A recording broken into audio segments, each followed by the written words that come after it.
that I like the fact that it's important to have to ask your child who are your friends and what do they do and what are their interests, and even know their parents.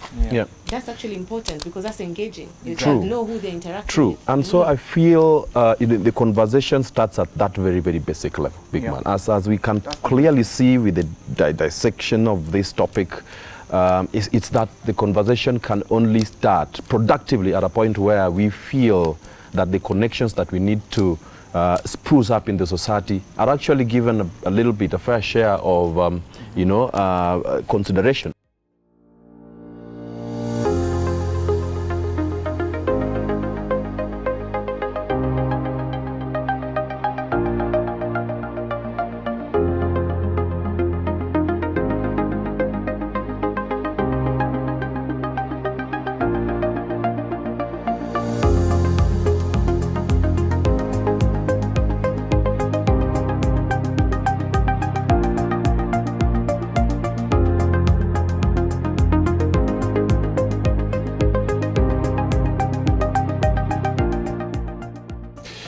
Welcome back. This has been a rich conversation about community and leadership. And generally today we've been talking about societal issues. With me here are the panelists that have been going strong just as the fire is, Madame Irene and my big bro, my small bro. Yes. Kingsley Litali. And they're sticking in there, they're digging in beyond the battle end of a line that the good man Billy could not cross, so he's gone to sleep. But of course now we can weigh in on serious and adult issues that are affecting the society, and this conversation can get stronger and stronger now. So, in the recent past, Kingsley, we've been watching quite a bit of challenges, man, killings happening left, right, and you, Kingsley, because you and I as men. Probably are the ones that are getting more and more involved. We don't see as many, girl child, so to speak, taking part in some of, but comparatively that is. Just the other day, yesterday's watching news, we saw of this guy that had been butchering, killing women, and all of us are shocked. Quite a number of women fell, in the hands of this guy, and of course, it's said it happened in the general area of Ruiru. And how this missed the vigil of even law enforcement, if you looked at it through the prism of the provision of public safety and security that's on the shoulders of the security machinery, then it leaves a lot to be, desired. Irene, and the people that, possibly sharing in the same fate of killings, majority of them, quite a number of them, are women that get raped and definitely, get killed, sadly. From where you sit, what do you think is going on? Oh well, it's almost shocking to put on news, whether you're watching whichever channel that makes you you prefer, to wake up to the sad news of finding that spouses are killing each other, or one spouse because of one reason or another. Maybe you didn't cook ugali well, for those communities that really love ugali. And I know you're attacking Kingsley. He didn't cook ugali well, and for some reason, then that leads to most likely, most of the time, as you said, it's gendered. The man, usually you find that they stab the woman, and there's a circumstance where the children also, a man kills the kids, and then the wife, and then offs himself as well. And you try to imagine what could be the challenge that is facing this family.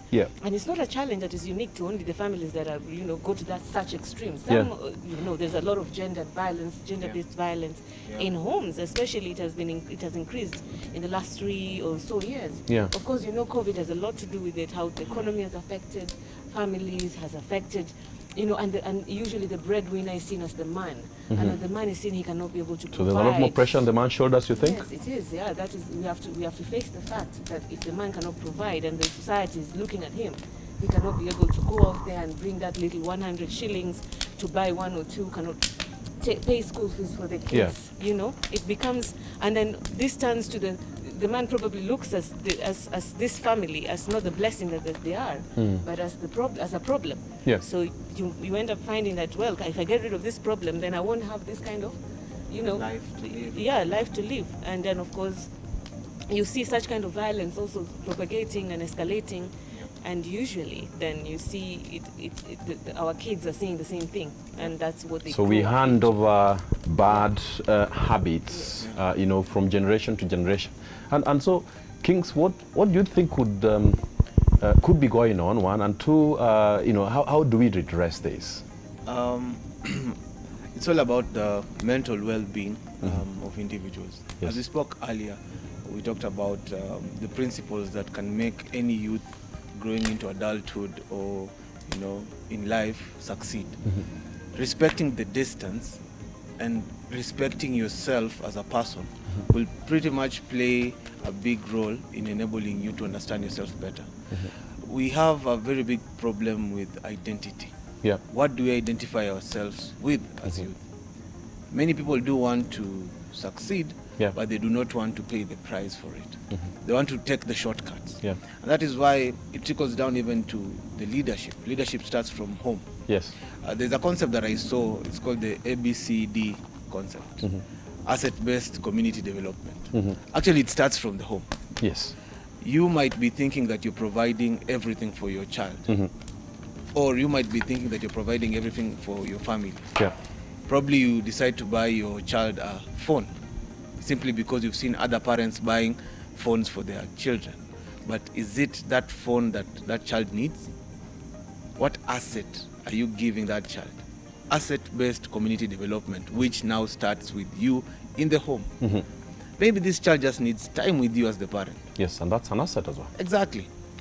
And if you give that time to that child and he tends to understand you as the parent, then by him or her seeing how you behave by virtue of you being present, then they adapt. Because that's the blueprint that you're passing over to them. Yes. So the ABCD concept will pretty much help us understand more on how to curb this kind of traits. Number two, we've seen a lot of love triangle, killings here and there. Yeah. When the investigations are being done. There was this. She was so-and-so's girlfriend, and then obviously when this guy was away, she was in an affair with so-and-so. Yes. So yes. It is. That's so common. It's common. It's common. And when you look at it, it's still the ABCD. Absolutely. The asset. What are value systems? Yes. James Clear in his book Atomic Habits talks about the fears of habit, basically, and it would interest you that the bad habits that crop up and seem to stay with us are quite breeze into us. It's very easy, and he says it's very, very easy to actually adopt and quite go on with other habits, as opposed to good habits. Yes. And this is because good habits, as James Clear puts it, are things that take effort, and because we are lacking in grounding, we are not grounded, and grounding here means that there's a conscious investment of effort to harness good character, and of course that good character now masses itself and bulks up to now form habits, endearing habits. Yes. It's a consciously invested effort to be an honest person. Yeah. A serious scholar elsewhere said, character or traits like honesty, integrity, loyalty, they are very expensive kind of traits, and so you don't expect them out of cheap people. That's what they said. So ideally it means that it's very expensive to consciously invest. Yes. And that conscious investment means that we got to be very keen as an individual and as a society, what you're just talking about. So the self-awareness in the first place. And because there's no blueprint for everybody, we all come from different backgrounds, and our aspirations will definitely be different. And inadvertently that would then get us to a point where we are linking ourselves and forging ourselves out of very different backgrounds and obviously environments. So we are not going to sit here and actually give people answers, or like we say in the army, no tactical situation would have the same answers, right? So it would be very important for individuals to now understand that some of the things that they are relating with or associated with just need them to have that baseline of strength of character and value systems Yeah. from which now everything else can sprout. Exactly. And it's upon all of us. It's upon the people that are mentors or influencers or leaders. Some of them, sprout up naturally. You go to a society and you can pretty much say, oh, that's the chief. Yes. Oh, those are the elders. Yes. So if everybody played their part consciously and reasonably well, then I think we could be taking the society back to the rails, where the train perhaps got derailed and all lost its course. Yeah. Because ideally, if you look at, let's say, the crimes that happen in the society today, and which pretty much you and I can talk about until cows come back home because they are rubbing close to security and safety matters, is that they don't happen out of nowhere. The people that end up raping so many women before now they meet probably their death, or they are on the 10th killing, then they happen, and it's the society that perhaps protect them, one, and two is the society that perhaps sabotage the processes that are meant to address those people to mitigate the same and address them to justice, or let justice be served on them. So it's the you who's going to be thinking, oh, that's our kid, that's our cousin. So if we tell the law enforcement agencies about them, it's not good it's not good for us as a family. But then we are planting seeds for worse to happen in future to others. The next generation. For the next generation that get derailed more and more. So I feel this is something, and fairly much what you're talking about reasonably means that there's a bit of stuff that's got to be done in terms of moral rearmament, and resetting up ourselves to strength of value systems that basically are going to be the fuel to drive the society to the next level. Building on that, yes, we're looking at, you talked about having value systems, how we redefine ourselves as individuals. Yes. But what do we owe to each other as peers? What do we owe not only, we talked about in the previous episode, we talked about what we owe our children, what we owe our youth. But what about each other as peers? Are we so busy out there doing our thing, and we talked about social media and the social connectedness among us, and how we go back to the village and we're all busy on our phones taking selfies. Oh, I'm with my grandmother, but you don't even know what your grandmother is with the cow or the chicken or whatever it is. That at that point in time, that you're probably trying to put kun in a, how do you kendo, the kendo is 3 stones. Yes. The oh, 3 today stones, we are in our digs and people are taking pictures. And you're there busy looking like your Instagramming and slaying for lack of a better word. Exactly. And we're so busy doing that we're not having this peer-to-peer conversations. I'd like to say that this is a peer-to-peer conversation. It is. This is us influencing each other positively. Exactly.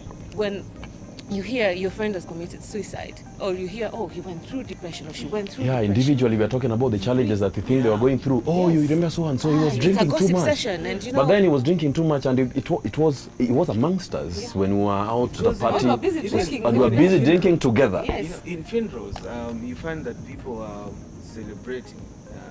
They're celebrating of life, but at the end of the day, we've really normalized. If somebody passes on, we go. Those who drink, and then they take selfies, and there's nothing else that they do. That they leave that place empty. Not changed at all. Not changed, if that guy died of alcoholism, yes, I mean, he just died of alcohol. It's just statistics out there, but doesn't affect me. And quite a number of guys who are actually there attending the funeral actually go there. And when you're traveling, quite ironically, by the way, people are coming from funerals or going to funerals, and people die in road accidents. Do you know Usain Bolt, when he was running with the 4x4? Yeah. The cumulative, they finished the 4x4 race with, I think, 37.6. So which means ideally they ran faster than every individual's. Yes, his own record. Yes, including he broke his own record while in the relay. 4x4. Yes, in the relay.